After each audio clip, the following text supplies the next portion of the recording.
there's no place like home for the holidays. And no matter how far away you roam, if you pine for the sunshine of a friendly gaze, for the holidays you can.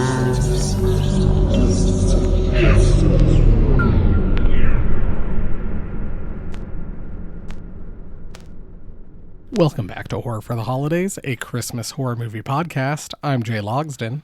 And I'm Jeff Searcy. This is another one of those loosey-goosey stocking stuffers episodes. This time we're doing top 5 favorite horror movies. Proving once again that Jay Logsden is a horrible sadist. Instead of doing a top 10 list, I had to try to cram everything into a top 5. It was tough. I also set additional rules for myself, which were no Christmas horror movies. And no other movie that we've talked about on the podcast already. Oh, well, I set some rules for myself. Well, the main one was I wanted to try to represent the different horror subgenres on my list. So I tried to pick 5 movies that are in the different subgenres that are my favorites. That was kind of my thought too. Was I'm like these, if you asked me tomorrow, these might not be my top 5 favorite movies. But as of right now, these are the 5 ones. For some of them, it was I had fun. I saw this in theaters and had fun seeing it or something like that. Mm-hmm. So, yeah, no, these are my top 5 favorites. I'm not saying these are the best horror movies of all time. Right, exactly. And it's our hill, it's our beans. We'll certainly answers can change and stuff like that. I think I jokingly said to my wife when I was writing this down, I was like, if we added all these Christmas horror movies in, it would be Terror Train, Black Christmas, and 2 others, and then the number 1 movie on my list. Well, you are a Christmas horror guy, so it would be expected. Exactly. So I was like, well, whatever. Maybe My Bloody Valentine would be there too. And I'm like, all right, we've already talked about these. Let's do something a little different. We already know your top 5 is going to include The American Scream, Jay, and Barricade. And Trapped Alive. Yep. All the classics. Krampus the Christmas Devil. Oh, yeah. All right. So yeah, we'll just, I figured we'd each reveal our top 5, and then one of us can talk about it, and then, can talk about theirs, and then, so we'll reveal number 5. You'll say you can kind of talk about yours. We can have some conversation. We can talk about mine, and then we'll move on to number 4. Okay. Just kind of that. So. Sounds good. You want to start us off? Yep. My number 5 is 1981's The Prowler. Never heard of it. Never heard. Oh, Jeff, it's a blast. It's a really fun one. And as always, spoilers. Oh, spoilers. Yeah. This is I'm trying to keep my spoilers to a minimum so you can still enjoy the movie, but yes, there are going to be spoilers. Yeah, same. I had kind of the same thought. I'm like, I'm going to try and avoid giving too much away, but there's some things that just I need to talk about with some of these movies. To discuss the movie, yeah. There's no way we're going to be able to completely avoid spoilers. So if you want to watch these movies and you don't want to be spoiled at all, just go ahead and tune out as soon as we say the title. Also, I have a couple alternates in case, just other movies where I was like, oh, that's a fun one, and maybe kind of mention them at the end. So they're not necessarily top 5s, but in a different world, maybe they would be, or like I said, maybe tomorrow they would be on my list. So what's your number 5? My number 5 is Cure, the Kiyoshi Kurosawa movie. I think they just finished showing that at the Varsity maybe a month ago. Really? Yeah, it was one of the midnights at 10. I wish I would have known. I would have went to that. It was one of those where I'm like, I don't know that movie, and so I kind of we'll get to it when we get to my number 4, but I was like, I don't know that movie, but that looks really interesting. But I think that was around the time I was going to be out of town for stuff, and I just couldn't go see it. Shame. We should have went and saw it. Anyway, so do you want to go first, or? Sure, I can go first. All right. So, Cure is kind of a detective drama, kind of a horror movie mixed together. A detective is investigating a series of murders, and the murders all basically a series of identical murders, but committed by completely different people. And as the story unfolds, here we're getting into spoiler territory, you find there's a common denominator that I mean, this guy has got to be one of the creepiest characters I've ever seen in a movie. He just kind of wanders around town, and after people encounter him, they'll go ahead and start murdering people in a weird, like, identical pattern. And then people are like, huh, this seems odd that they contacted this guy and then they started murdering people. And so as the story unfolds, you find out that this guy is using an ancient form of hypnotism that he learned. And it kind of, basically, you're mesmerized, but he doesn't hypnotize you to do anything because it goes by the laws of hypnotism. He doesn't make you do anything that you don't already want to do. So he's kind of unlocking like that hidden part of your brain that's like, what if I killed my boss? Or, what if I killed this annoying asshole on the train with me that won't shut up? Or, what if I killed my wife because I secretly hate her? So that's one of the scariest aspects of the movie for me, is that he's not really making you do anything that you didn't want to already do, because you can't hypnotize somebody to do something that they don't deep down want to do already. And so that's what makes it's like almost like a demon jumping from person to person, as the way they frame it in the movie. And the ending of the movie, I won't spoil it because it's just too good, but it makes the entire thing, it turns out to have been like a bleak effort, struggling against something that can like never be contained. And it's more of almost an existential horror than like a visceral, scary horror. Sometimes those are like the best. Like sometimes those ones that, like we said with The Leech, like one of the ones where you just kind of sit there afterwards and you're like, what did I just watch? Like, yeah, it's basically just a study of like the brutality that's just barely below the surface of humanity.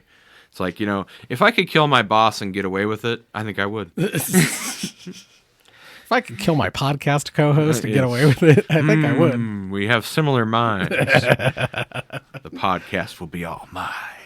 All right, so the Prowler, directed by Joseph Zito. It's Tom Savini special effects, which, I mean, that was kind of a big name, stuck out. It's very similar to My Bloody Valentine in a lot of ways. I think it's been compared to it multiple times. Basically, it's this killer in a ghillie suit who was like scorned by his lover Rose like years ago, and so he's going around at this kind of like a prom, kind of like a summer kind of formal kind of almost. I think there's maybe like a soldiers like that, like before shipping off, they're having a big dance kind of thing, but it's kind of like a summery kind of like dance for like younger kids. And so there's this guy in a ghillie suit just going around like murdering people. Some great special effects, some great kills. And I didn't know about it till a couple of years ago, and just watched it on kind of a whim.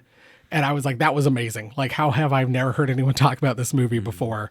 And it's just something else. But the absolute reason why this is on my list is it's one of those where like the movie ends, you're all done, and this our final girl goes upstairs to like go back to her room, and earlier in the movie, like what her friend and her boyfriend got killed in the shower. And so she goes back up to her room and opens the door, and the bodies are still in the shower. Like she just had no idea they were there. It's just one of those where it's like the resolution of like, oh, so, one of those movies where you always wonder, like, what happens to all those bodies? Oh no, they're still there. Like, but it's a great movie. There's kind of a fun little, the way they kind of reveal the twist is an absolute blast, and one of the funniest, like, comedic horror moments in any movie ever. I love this movie. It's just a lot of fun, and it's it's kind of a bog standard slasher, but it's just a fun movie to watch. I'll have to check that out. That does sound interesting. Now, already we're kind of adding stuff to each other's lists, which is always good. All right, you want to go your 4 first, or me? Sure. My number 4 is 1975's Deep Red. Heard of it, but never watched it. Saw it at the Varsity, a couple months ago, for one of those midnights at 10, and I'd seen it before, and it's a Dario Argento movie. It's a giallo. It's amazing. It's kind of a mystery. You've got like this guy going around trying to figure out who committed this murder of this psychic in like this house that he kind of witnessed. And he's trying to figure out, like, he saw the murderer, but he doesn't realize he saw the murderer. And it's just like trying to piece this whole mystery together. it's a great movie. The special effects are a lot of fun. You know, it's a giallo, but the absolute best part of the movie is the Goblin soundtrack. It's just so upbeat and like dancey and disco-y, and I just love the soundtrack to Deep Red. It's so much fun, and just a really fun movie. My favorite Dario Argento movie. Like it's a blast. I mean, there's nothing really you could say about it. There's some great comedy moments in it. Maybe a little bit of supernatural stuff, but it's more or less just kind of like a giallo slasher kind of thing. But it's so cool. It's great to watch. Yeah, I've heard a lot of good things about it, so I'll have to check it out at some point. My number 4 was The Terminator, Jay. Oh, I had a feeling something like that would be on here. Yeah, well, I was going through and I'm like, I have a lot of slasher movies that I like, but it's like, what is more slasher than The Terminator, Jay? Because people are like, oh, The Terminator's more sci-fi than a horror. I'm like, the first Terminator is definitely a horror movie. Oh, absolutely. You're being stalked by an unstoppable force. I mean, it has basically every element of a horror slasher movie. I mean, because in the first one, people, I think they blur the two movies together, Terminator 1 and 2. But it's like in the first one, Arnold, I think, speaks maybe 5 or 6 times the entire movie. And it's usually just like really short clipped lines like a machine. And it's like, yeah, he's just... And one of my favorite parts is at the end when all of his fake skin gets burned off and you see like the actual metal skeleton underneath. Right. And I always thought that was a scary reveal as a kid. But I mean, I'm sure most of you have probably seen The Terminator, but I had to put it on my list because it's one I just find myself going back to watch over and over and over again. And we'll kind of touch on Terminator 2 here when I get to my number 1, because there's kind of a similar thing with your number 4 and my number 1. Wow. Which, I mean, you know what my number 1 is. Well, so. yeah, I was going to say, I know. It's going to be some form of xenomorph movie, Jay. It sure is. All right. Number 3? Of course, my number 3 is Alien 3. No. No, that would be hilarious, though.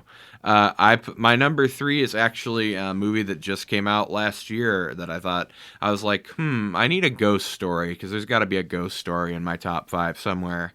And one of the most compelling, interesting versions of the ghost story I've seen in a long time is Talk to Me.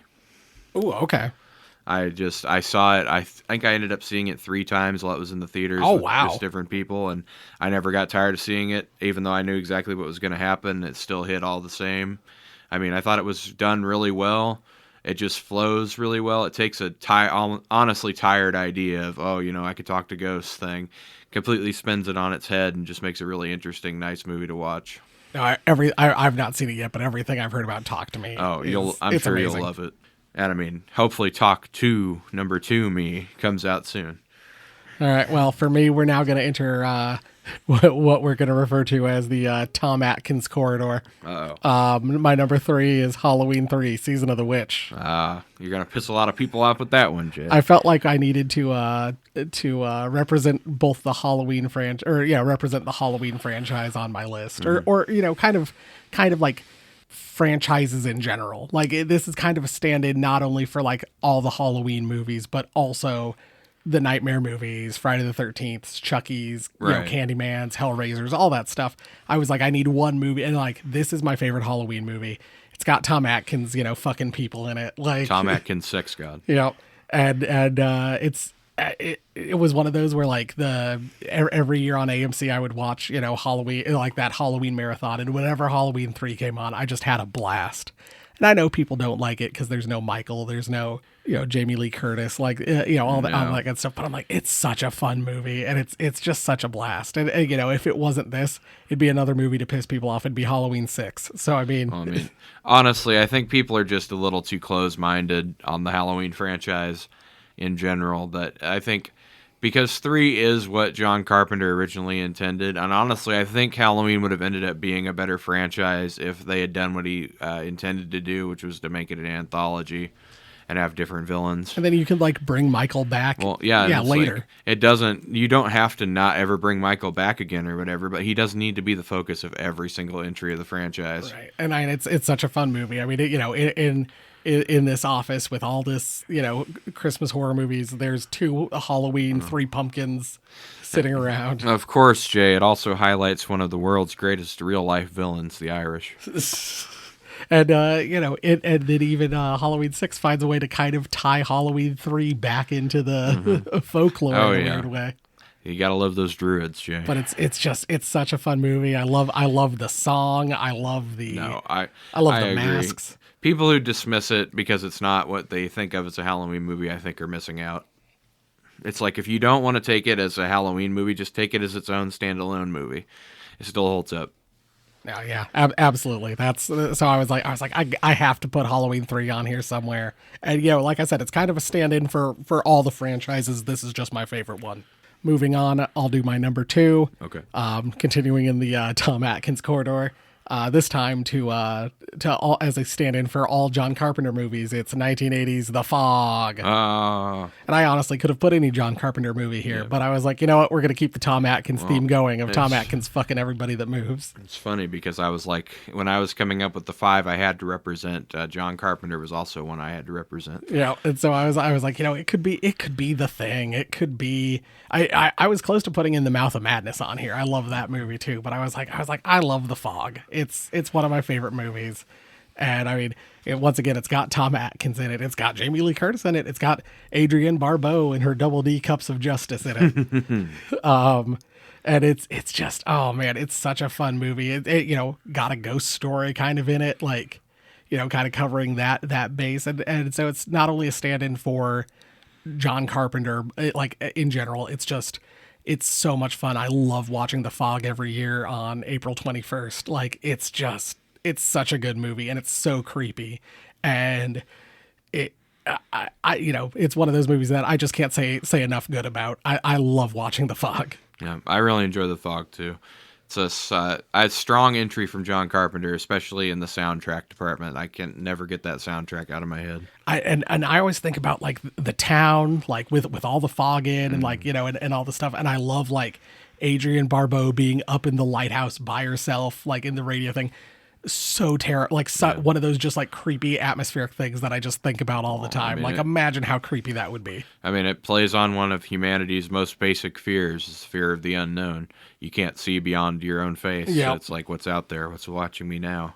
And then the ending. I love the ending of it. You think everything's fine, spoilers, and then the pirates, Captain Blake and his crew, come back and claim one last person. Like, oh, it's so good.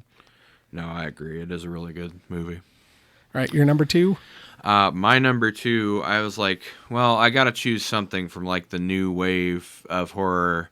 And I was like, what epitomizes that more than Scream? I mean, Wes Craven has made so many great horror movies, but I mean, to single-handedly revive a genre with Scream, because I mean, in the 90s, slashers were basically dead.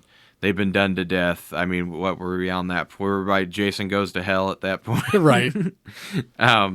And he just came back, used everyone's knowledge of how tired the genre was to sell you on a new movie, just pointing out all the tropes of a slasher movie and then proceeding to follow those. It's like, exactly what's going to happen because they lay out what's going to happen for you throughout the entire movie, but it's still really interesting to watch. It's got a nice blend of comedy and horror, which I think a lot of people struggle to do well. There's a lot of quote-unquote horror comedies that end up being just like boring messes. But, I mean, Wes Craven, obviously a master director, and to do such a meta movie and make it still entertaining to watch within its own universe, I think is an achievement that a lot of people couldn't pull off. Scream almost made my list. It's an alternate on here, just like one of the ones that like maybe at the end run down a couple extra movies. But yeah, Scream almost made my list. Yeah. No, I figured you would like it. I know your wife is a big Scream fan. She is, yeah. And I mean, it's Wes Craven. Like just like we just finished saying kind of about John Carpenter. It's the same thing. Like, oh yeah, you could almost put in any Wes Craven movie on the list, but I was like, well, there was like a revival of horror in the 90s, and I think Scream is pretty much what kicked that off, so that's why I chose that. All right, and number 1? You want to go first or me? I mean, I've said on the podcast before, my number 1 is Alien. Alien or Aliens? Alien. I know there's a lot of contention about that. No, it's Alien.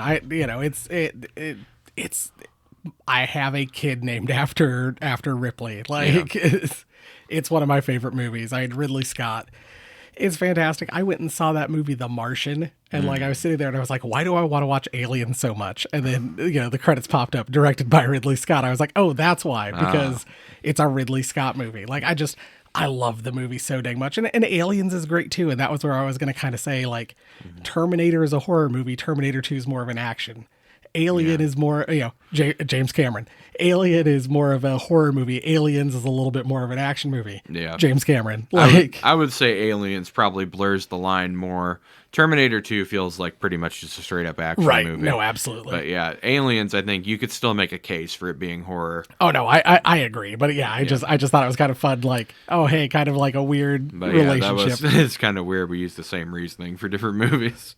But both with sequels by James Cameron. Yeah, but yeah, I love Aliens so much. I love how creepy the Xenomorph is. It's one of the most iconic villains in any movie. Like, I'd put it right up there towards the top. Well, actually, Jay, I'm writing here in the Chicago Sun-Times, and I think that a haunted house movie in space is a little bit of a tired idea, Jay. Yeah, you're right. I don't think it's going to amount to much. You're right. That's why I put Event Horizon as number one on my list, Roger Ebert. All right, well, Jay, hold on now. I got to go back and edit my article later on so that people think I was always right. Oh, but no, it's such a fun movie. Though I saw it in theaters. First time I'd ever seen it. I saw it in theaters for one of those big, like, oh, we're gonna put this movie in theaters for whatever anniversary it is. Back for an anniversary. I just had an absolute blast. I'd never seen it before. It was my favorite thing. I think I'd actually seen Prometheus before I'd seen Alien, which tells you like really? Wow. Which tells you how recently I've seen Alien. I was gonna say that's surprising to me. And I also enjoyed Prometheus. I kind of enjoy all the Alien movies in kind of their own unique way, except Alien Covenant, which I did not enjoy very much. Except for the thing where like the aliens were in the blood or whatever, where they were like almost at like a microscopic level. I thought that was kind of neat. Yeah, Covenant's kind of rough. But like I like Prometheus. You excited for Romulus? It's got some sweet face hugger action. That's all I want from my Alien movies. Well, Alien 3, I will say, is improved if you watch it's called the Foundry cut. It's like the director's cut. It makes the story makes a lot more sense if you watch that one. It's like the Blade Runner cuts, but for Alien. Pretty much, yeah. But no, I think the Xenomorph's a great villain. I think it's one of the best villains in just about any movie ever. Like, well, much like the fictional species, Jay, it's so adaptable to different horror concepts that it just kind of works in all of them. No, and I mean, I love that now, like, it crosses over with Predators. Yes. I love, like, the whole universe they've built. I remember, I mean, I don't know if you remember this. I remember, like, we could just go to the store and buy like Alien and Predator toys designed for kids. Yeah. And like the implication was even that like humans and predators were friends fighting like an alien invasion. Like, I remember this. It was so much fun. Like, well, that's how it always seems to work out. Xenomorphs get out of control. Predators ally with humans. But yeah, I just, and it's kind of a stand-in. Alien on its own is probably one of my favorite movies of all time.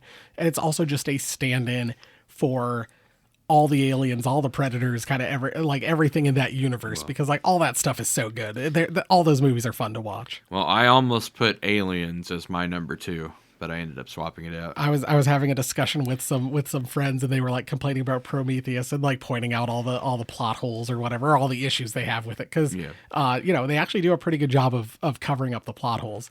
Yeah. But we were talking about it. I was just kind of sitting there being like, I just enjoyed the movie. Like, maybe I'm just a big dumb idiot, but like I had fun watching it, and to me that's the most important thing. Did I have fun? Yeah, then it's a good movie. Like Jay Loxton, certified big dumb idiot. Yeah, that's me. But no, I agree with you. Honestly, at the end of the day, I don't think it really matters if a movie is good on a technical level. If it's fun to watch, then it's a good movie.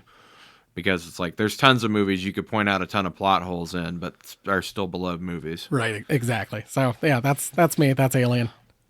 All right, my number 1. I had to choose something in the Alien genre, and I almost went with Aliens, but I was thinking I have to go with my favorite, not just everyone's general favorite, and so I went with The Thing. Solid choice. You love The Thing, Jay? Yeah, it's I so love good. The Thing. I never get tired of watching it. I mean, anybody who hasn't seen The Thing, I'm talking about the 1982 Thing, by the way, the John Carpenter thing. Right, not the Thing from Another World, and not is- the remake which- from like 2008 or whatever. Which The Thing from Another World, if you enjoy the short story, which is called Go Set a Watchman, it's pretty good. I would say not as good for me as the John Carpenter movie, but The Thing from Another World is worth watching once or twice, to see if you like it. But the John Carpenter thing, I mean, iconic special effects. Everybody always talks about how great they are. But I mean, great performances from everybody involved. And just the psychological aspect of never knowing who's evil, I think, is a great... it's a great concept for a movie, and the ambiguousness of the ending makes it like infinitely rewatchable. Because every time I rewatch it, I'm like, is there some kind of like subtle hint I'm missing that would tell me what the actual ending is? I mean, I don't think there is, but I still look for it every time anyway. Is Kurt Russell the Thing? Is the other Keith guy David it's the like, Thing? it's like, or is neither one of them the Thing, and they're just needlessly paranoid, and they actually got rid of the Thing? Right. It's like, who knows? But at that point, neither one of them can trust each other, and they're just gonna both sit out there and freeze to death. Yeah, no, it's such a good movie. Like I mean, yeah. Once again, like I said, it could have been my number 2. Like, It's just, I mean, I had to choose something from John Carpenter too. When I was making my list, I'm like, there's got to be something from him on there. And I was thinking Fog at first, putting it lower down on the list, but I'm like, and I really wanted to put 1997's Mummy remake on there because that's one I've always loved and still rewatch. But it's like I just couldn't really fit it in a top 5. On a top 10, it would definitely be in there. that was the thing. I was like a top 5. Like, it makes you do a little bit more work of trimming stuff down, and like, yeah, you're kind of looking to like answer questions more than you are, or Yeah. like to check things off than you are to necessarily be like, these are my top 10 favorite horror movies. Well, and it's like, and I watch some like top 10 lists and stuff like that, and I'm like, these people are just like going down IMDb and picking the most popular movies. It's like, I don't want to do that. No, but yeah, and like I said, like it was The Fog or The Thing or In the Mouth of Madness. Like those were kind of the big 3 for me, and I was like, well, it's got to be The Fog, but it could have been any of those. It could be any John Carpenter movie. Like, I mean, I think it would still qualify as a horror movie, but They Live is a movie I watch a ton of. oh, absolutely, yeah, They Live could be on this list. Like, even one we've already done in Halloween could Yeah. be on the list. Like that. Definitely. That's how iconic John Carpenter is. Like, he has to have a movie on your list. Like, But I mean, The Thing, it's just, honestly, these movies, like John Carpenter's The Fog preys on your, I don't know what's out there fear, one of your primal fears, and then The Thing does another one. It's like, can I really trust who I'm with? Can I trust the other people around me? and I mean, even Halloween's kind of like a boogeyman. Well, it is a boogeyman story, but it's also kind of fear of the darkness. Like, Not knowing what's out there. But real fast, have you seen In the Mouth of Madness? I have not. Oh, it's so good. It's very Lovecraftian, but there's the bicycle scene. That's all I'll say. If you get a chance to watch that one. Well, one day I want to sit down and watch all of John Carpenter's movies. Oh, that'd be fun. Maybe we'll do that for the podcast. We'll do a ranking of John Carpenter movies, and we'll watch all of them. That would be fun. Well, tier lists are all the rage these days, Jay. All right. Well, do we want to run through some alternates real fast? If you Sure, had go anything that almost made your list but didn't. I already mentioned The Mummy, so you can go ahead and mention one. Luis Buñuel's The Exterminating Angel. It's I saw it in Toulouse, like back, I don't know, probably about a decade ago. My mom had a friend that lived in Toulouse, and we went and visited her, and they were showing a bunch of Buñuel films, and we saw The Exterminating Angel, and it is just an absolutely wild movie. Feels almost like a Twilight Zone episode. Basically, these rich aristocrats in, like, I want to say Spain, go and like they have this big party, and then they just won't or can't or don't leave the party, but then people can't get in, and like, but there's no like physical force. It's just like they just cannot leave, and they start getting really paranoid, and like they start like kind of like going at each other and like trying to kill someone who they blame for the whole event. And it's really strange. It's a very strange movie. Like I said, it feels very much like a Twilight Zone episode, but it's just such a fun watch. Buñuel's kind of like the, he's kind of the Spanish like kind of horror guy. Like also did like Un Chien Andalou, which is the famous like eye getting cut open movie, like before kind of all the other movies did eye gore stuff. Like but it's oh my god, it's such a wild movie. And then they all wind up being able to leave, and then two of the people like go to a church, and then suddenly people cannot leave or get into the church. And so it's just like this weird like supernatural presence, but it's you never actually see anything. It's just very atmospheric. It's a wild movie. Interesting. Very interesting. I would say I said Aliens already almost made my list, but when I was really wanting to include, because I was like, maybe I should include something from like the classic Universal monsters. So everyone's like, I love Bela Lugosi as Dracula, and I get that. That is a great performance in the original Dracula. But to me, Christopher Lee has always been Dracula, and so my favorite is The Horror of Dracula. I'm surprised a Godzilla movie has not popped up on. I was thinking, it's like, are people going to give me shit for picking a Godzilla movie because they're going to be like, that's not really horror, Jeff. That's kaiju movies. Oh, the Godzilla movies are horror movies. Well, creature features are horror movies. That's what I would think too. But it's like they used to be on the October movie marathon on Sci-Fi Channel, so I would say they're horror. But I think Joe Bob would give you a pass too. So, but I mean. That's why I didn't, because yes, I would include definitely some Godzilla. I mean, Godzilla -1 is an amazing Godzilla movie, and he's treated as the main villain and the horror element of the movie. So I would include that on a list. Or, I mean, the original 1954 Godzilla is like the horrors of the atomic bomb movie. Godzilla 0, is that one too? I've heard is really good, or something like that. Yeah, the Godzilla Earth Zero, I think, is probably what you're thinking of. That was a weird series because it started off so strong, and then Netflix did like 3 movies based on it, and they get like progressively worse. I mean, as the Netflix things usually do. Right. Stranger Things. People are claiming that it's made a resurgence in this last season, but I don't know if I really want to check it out at this point or not. Yeah, I was not a fan of the most recent season of Stranger Things, but I mean, even the Bryan Cranston Godzilla movie, like, up until all the kaiju start fighting, it's a pretty scary movie. Like, no, they did a great job of making it like an atmospheric horror movie to start off with, and just the crushing sense of loss that he has at losing his wife that way and having the government cover up why.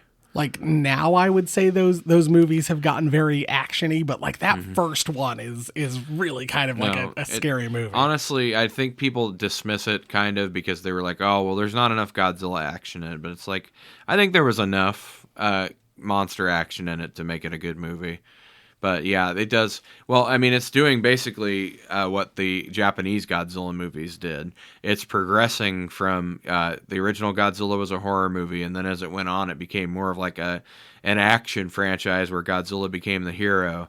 And then if they follow the Japanese style, it'll go back to a horror movie when they reboot it for the second Godzilla run. And then Godzuki will show up. But I mean, even in have you seen Godzilla vs. Kong yet? I don't think I've seen that one yet. Well, I got advance tickets for the new one coming out next week. But the first one, Godzilla is treated as the villain for the majority of the movie, and he is like absolutely brutal. I mean, I was expecting, a pretty good fight because that's what they're billing. But the final fight between him and Kong is like, I mean, it's like an animalistic brutality kind of thing. I mean, he almost, I don't want to spoil it too much for you, but he basically kills Kong.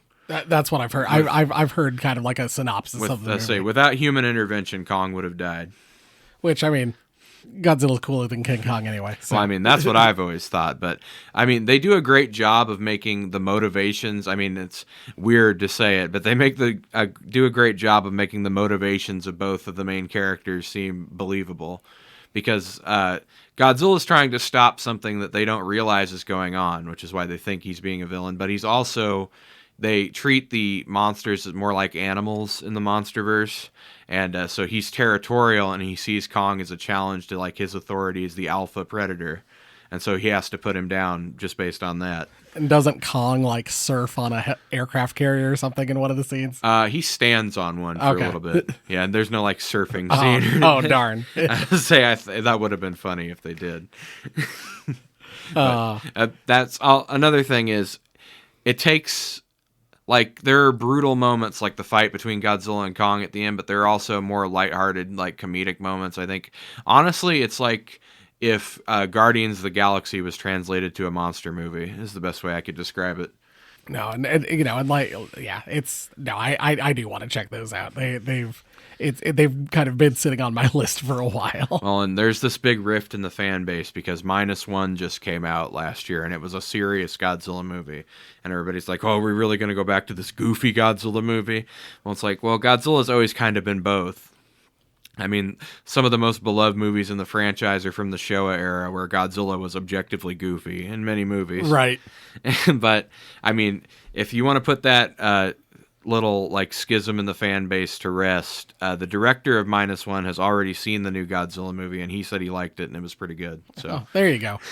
Well, moving on from one contentious subject to this is gonna cause no problems at all. Another alternate that almost made my list is the only good Zack Snyder movie, 2004's Dawn of the Dead. Oh boy, Jay, you just made a whole bunch of enemies for this podcast. It's, oh my god, it's so good. I mean, it's kind of Zack Snyder doing his, like, Zack Snyder kind of thing, but, like, also it's a James Gunn script, which, like, I think really helps the movie out. No, I agree. I love that movie.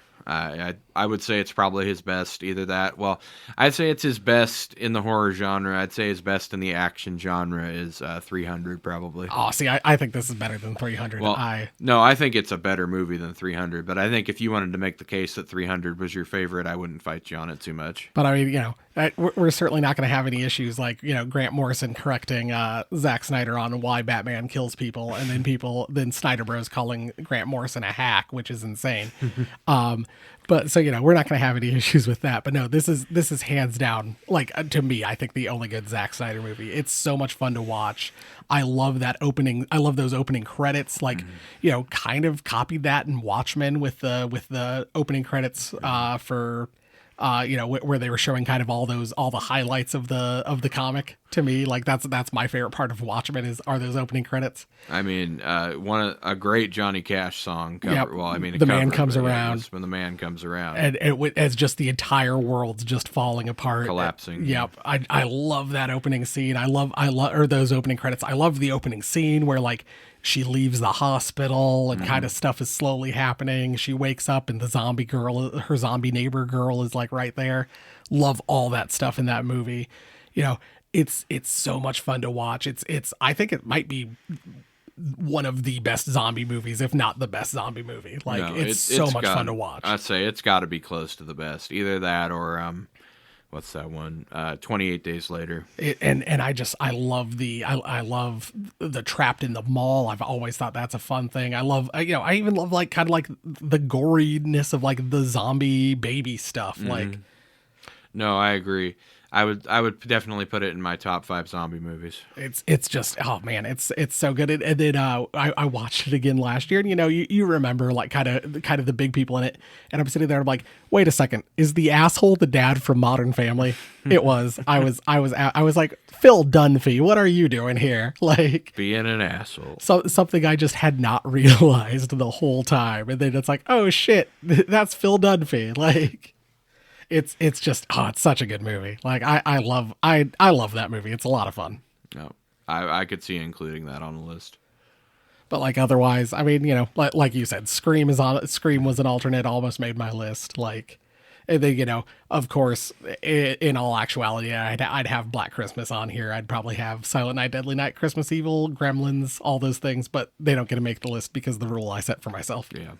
No, I understand wanting to deviate from the Christmas horror a little bit. But one of the ones I struggled to include, but ultimately couldn't include for myself, I was thinking, I talked about The Mummy, and that got me thinking about Van Helsing, if you remember that one with Hugh Jackman. I've not seen that, but it's... I really like it for the different portrayals of all the classic Universal monsters in it.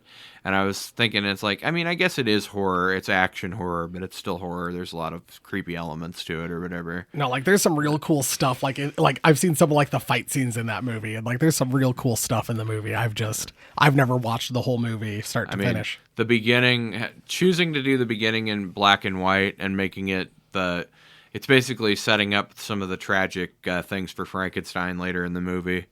But, well, Frankenstein's monster, Jay. Hey, Frankenstein called me, and he said it's fine to call his monster just Frankenstein. I think I read Mary Shelley's Frankenstein, and there was that last line where Frankenstein's like, "It's okay if you call me Frankenstein, I'll understand." Yeah. Another internet thing, Jay, that just grinds my gears. It's like, we can call him Frankenstein. Everybody knows what you're talking about when you say Frankenstein. Right, no, absolutely. They don't think you're talking about the scientist, Dr. Frankenstein. They know you're talking about the monster. No, I'm talking about Dr. Frankenstein. Oh, God, I love that movie. If we do a top 10 or top 5 horror comedies, Young Frankenstein's making it on yeah, there. absolutely. For Universal Monsters, I mean, I'd almost be tempted. I had a blast watching Last Voyage of the Demeter last year. Like, that would almost make my list because that was such a fun movie. Like, well, I have it on good authority, Jay, that Dracula can in fact get wet. Dracula can get wet, and Nick Lutsko apologized for implying otherwise. I'm glad he made that apology video, Jay. I didn't know if I was going to be able to take him seriously until he apologized. And also on the Universal monster kind of thing, I mean, kind of tangentially, Robert Eggers' Nosferatu coming out this year looks like it's going to be really great. Good. I want to see that, definitely. The most recent Invisible Man reboot. I don't know if you saw that because it was right before COVID. No, I've not. I want to, but I've not gotten around to seeing it yet. It's a solid one too. Also, I have it on good authority. Have you seen the trailer for that movie Abigail? Yes. I have it on good authority that her dad is Dracula. That's who the client or whatever is. Is my understanding. I saw that preview and I was like, I'm gonna have to see this. It looks like so much fun. I have to see it. My wife was with me when I saw the preview, and she's like, "That looks like a U&J movie." She's absolutely right. That is a U&J movie. We're going to see that. Yes, we should definitely. Well, anyways, I mean, unless you have anything else, kind of a shorter episode this week, but that's kind of the design of it. I have a question for you, Jay, to torture you before we go. If you had to watch one horror movie and one horror movie only for the rest of your life, which one would you pick?